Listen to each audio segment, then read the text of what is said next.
રાજ્ય સરકારના હુકમથી ઝાડાના 2006ના એક ઠરાવને રદ કરવામાં આવ્યો હતો, જેના ભાગરૂપે રાજ્ય સરકારના હુકમને જામનગરના અમુક બિલ્ડરોએ હાઈકોર્ટમાં પડકાર્યો છે।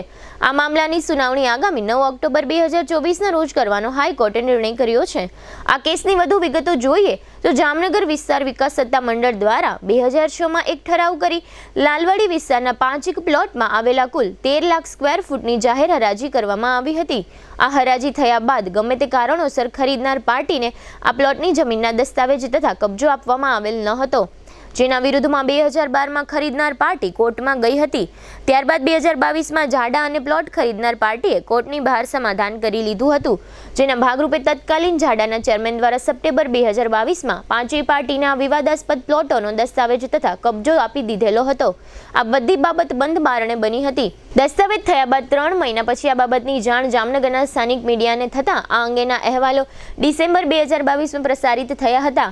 આ દસ્તાવેજો કરી આપવામાં મીડિયાએ ઝાડાના તત્કાલીન કમિશનર સામે ઘણી જ શંકાઓ વ્યક્ત કરતા અહેવાલો પ્રસારિત કર્યા હતા।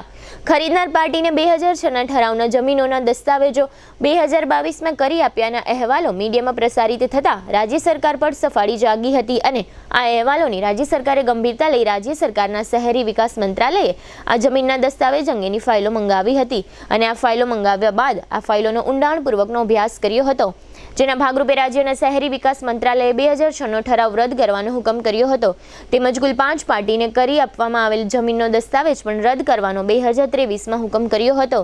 આ પાંચેય પ્લોટમાં કુલ 13 લાખ સ્ક્વેર ફૂટ જમીનનો સમાવેશ થાય છે। આ જમીનના પ્લોટો લાલવાડી વિસ્તારમાં આવેલા છે। આ જમીનની કિંમત લાલવાડી વિસ્તારમાં 1 સ્ક્વેર ફૂટના ₹5,000ની આસપાસ માનવામાં આવે છે, એટલે કે 13 લાખ સ્ક્વેર ફૂટના રૂપિયા બજાર કિંમત પ્રમાણે 650 કરોડ થાય છે।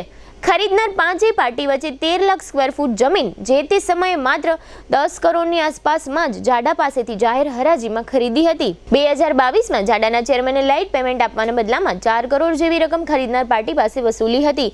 આમ 14 કરોડમાં 13 લાખ સ્ક્વેર ફૂટ જેવી જંગી અને કિંમતી જમીન આપી દેવાનો નિર્ણય પણ ઝાડાના તત્કાલીન ચેરમેન દ્વારા લેવામાં આવ્યો હતો, જેના વિરુદ્ધમાં રાજ્ય સરકારે આ જમીનનો 2006નો ઠરાવ અને 2022નો દસ્તાવેજ રદ કરવાનો હુકમ કરી હિંમતભર્યું એક ક્રાંતિકારી પગલું ભરેલ હતું। આ અંગેના અહેવાલો પણ જે તે સમયે મીડિયામાં ખૂબ જ ગાજ્યા હતા।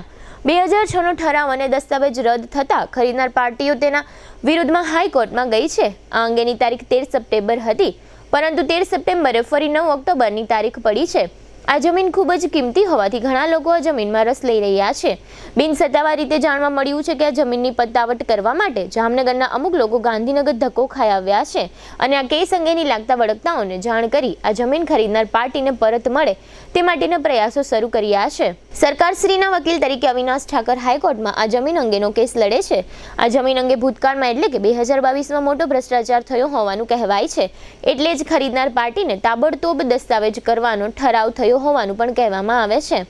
આ જમીન અંગે હાલમાં હાઈકોર્ટમાં મેટર ચાલે છે, ત્યારે અમુક ઉતાવળિયા લોકો શા માટે ન્યાયતંત્રથી ઉપરવટ જઈને આ જમીન ખરીદનાર પાર્ટીને મળી જાય તેવા પ્રયાસો કરતા હશે તેવો સવાલ જામનગરની જનતામાંથી ઉઠી રહ્યો છે। આ જમીન અંગે ભલામણ કરનાર વ્યક્તિઓની પણ રાજ્ય સરકારે તપાસ કરવી જોઈએ, કારણ કે આ જમીન અંગે ભલામણ કરનારનો રોલ શું છે તેવો પ્રશ્ન પણ જામનગરની જનતા ઉઠાવી રહી છે। આ કેસની સુનાવણી 9 ઓક્ટોબરે જાહેર કરી છે। હવે એ જોવાનું રહ્યું કે 9 ઓક્ટોબરે હાઈકોર્ટ શું નિર્ણય કરે છે।